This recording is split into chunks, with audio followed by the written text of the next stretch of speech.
Hello students, welcome back to triple T. मैं Nayan sir आपका स्वागत करता हूं ट्रिपल टी चैनल में।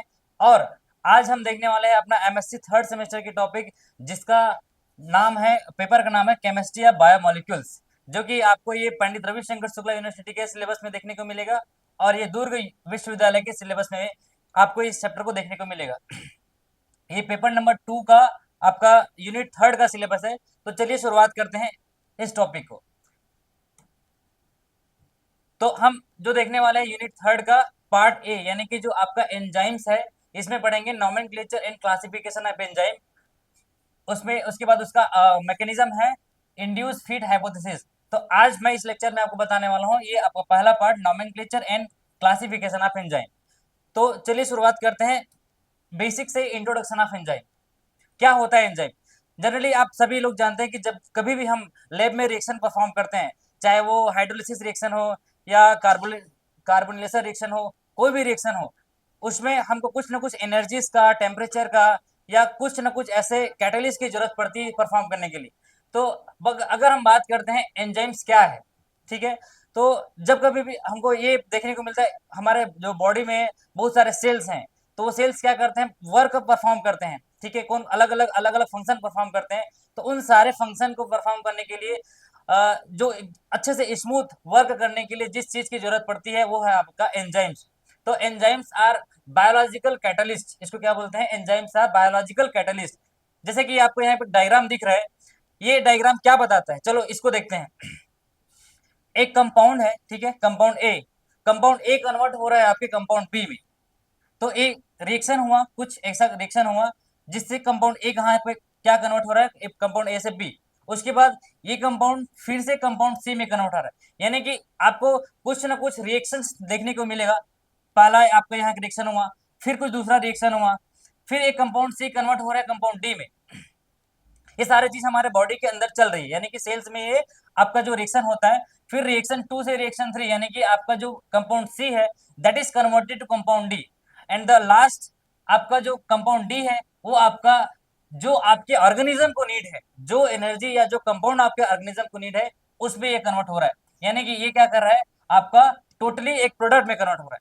तो ये सारी चीज जो सीक्वेंस है, ये आपके लिविंग ऑर्गेनिज्म में चलता है, यानी कि जो सीक्वेंस चल रही है वो कहाँ पे, एक लिविंग ऑर्गेनिज्म की बात हो रही है। तो इन सारी चीजों में क्या इन्वॉल्व होता है वो आगे देखते हैं, वो है आपका एंजाइम्स। ठीक है, एंजाइम्स देखते हैं डेफिनेशन के तौर पे एंजाइम्स है क्या।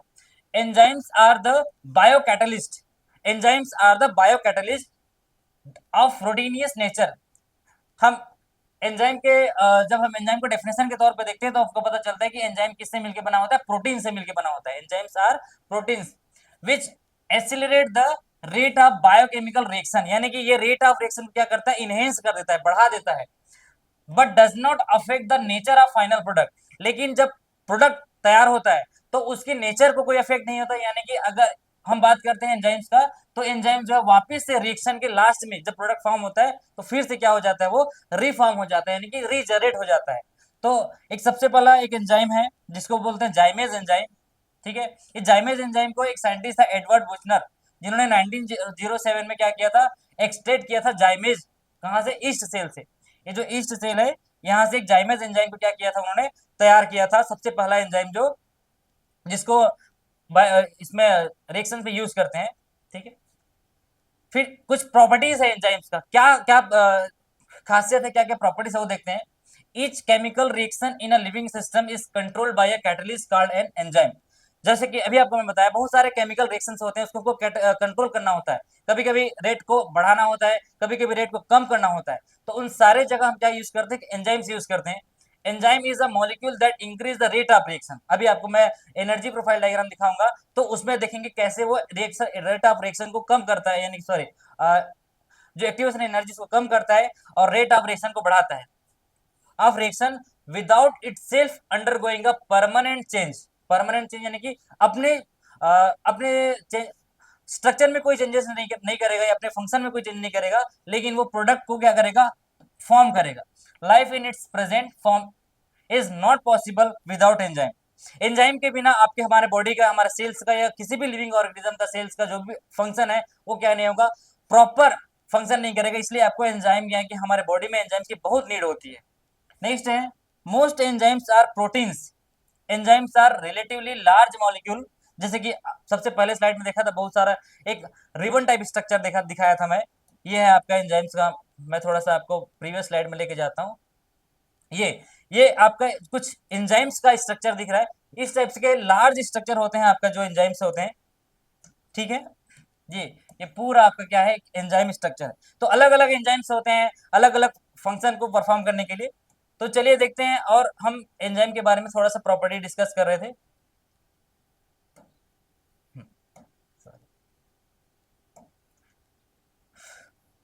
हाँ, ये बता रहा था, enzymes are relatively large molecule in comparison with the size of the molecule they कैटलिज।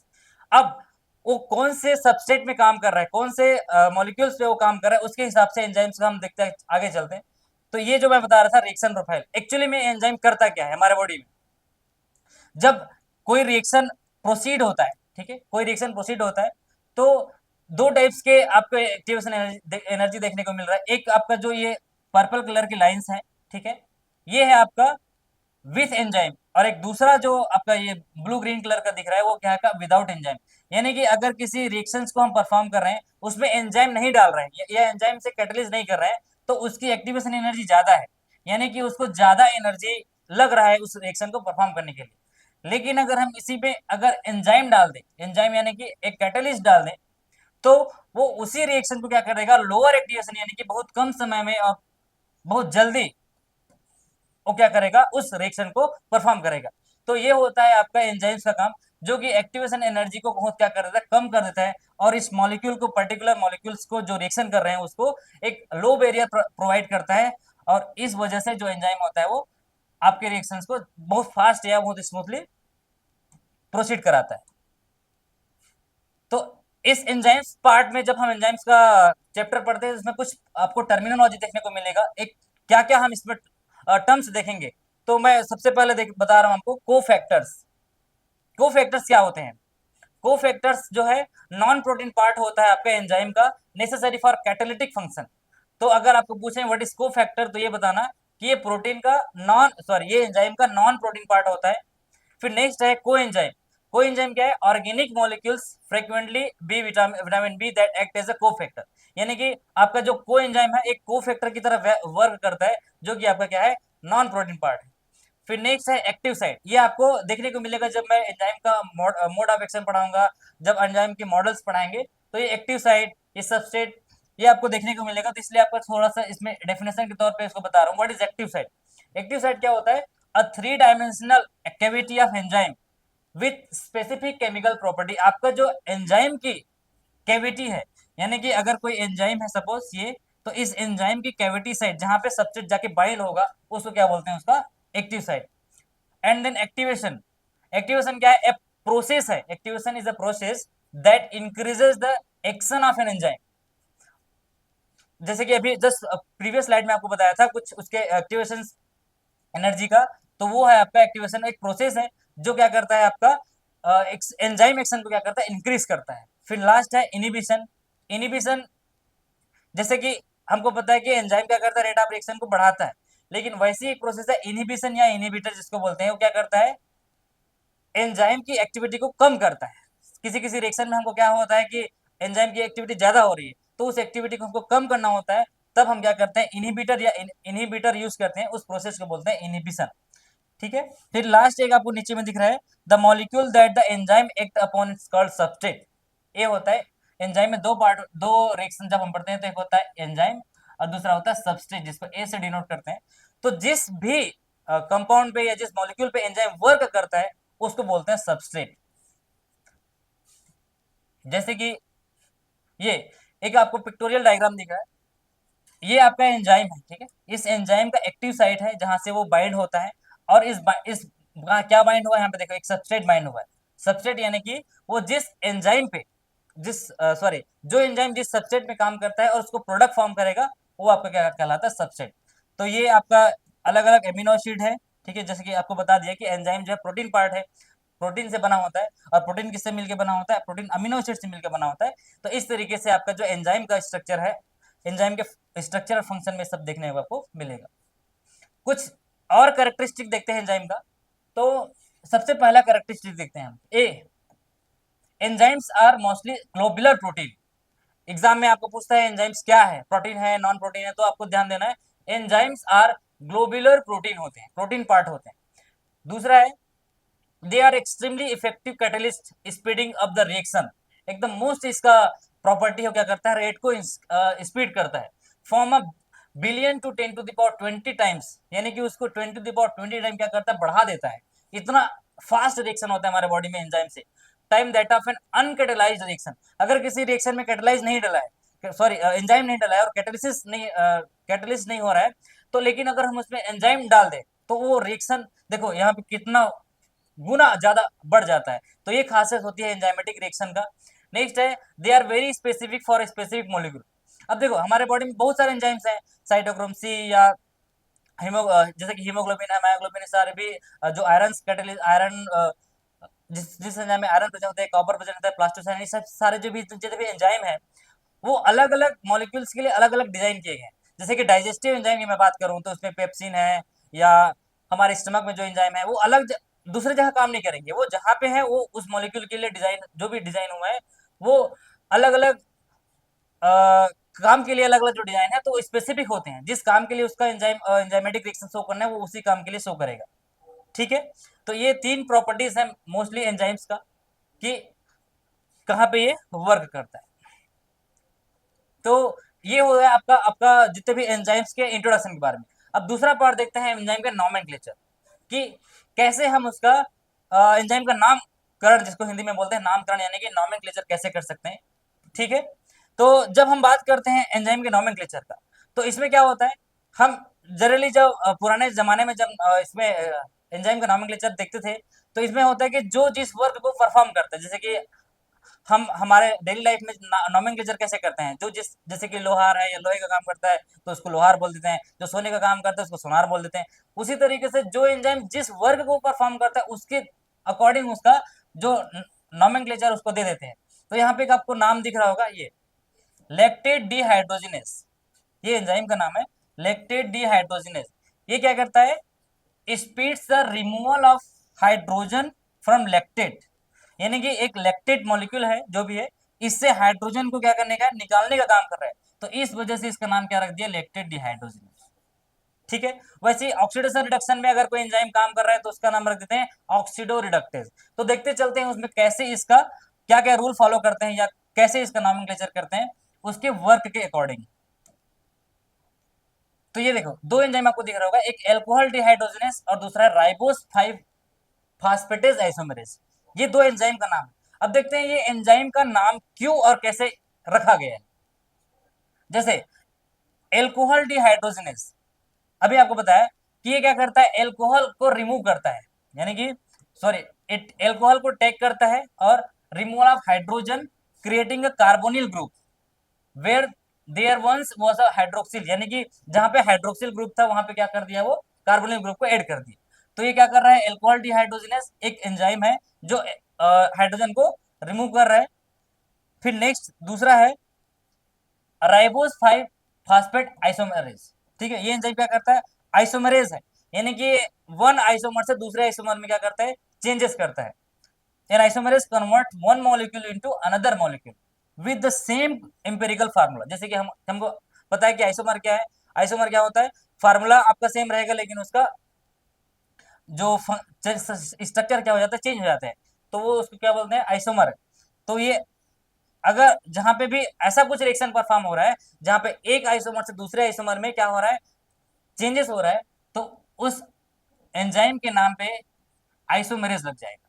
जैसे एग्जांपल के लिए मैं आपको दिखा रहा हूँ, ये एसिड फास्फेट जो भी कैटालाइज है, ठीक है, hydrolysis of phosphate Easter bonds. हाँ, ये दूसरा एंजाइम क्या है, एसिड फास्फेटेज। ये क्या कर रहा है, फास्फेट ईस्टर को एसिडिक कंडीशन में क्या करता है, कैटालाइज करता है बॉन्ड को। तो जब एंजाइम का नॉमेनक्लेचर देखते हैं तो इसमें एक आपको एक मिलेगा ए ए सी, ये आपका जो सफिक्स के तौर पे लगेगा इस एंजाइम के नाम में, ए एस ई, जैसे कि फास्फेटेज, हाइड्रोलेज। ठीक है, enzymes can be classified into 6 major group according to types of reaction they catalyse. अब देखेंगे कि क्या क्या जो 6 मेजर टाइप का एंजाइम को कैटालाइज क्लासीफाई किए हैं, ठीक है। जैसे आपको मैं बताया कि जो क्लासीफाई किस बेस में किया गया है, उसके वर्क या फंक्शन के बेस में, उसके वर्क या फंक्शन के बेस पे किया गया, ठीक है।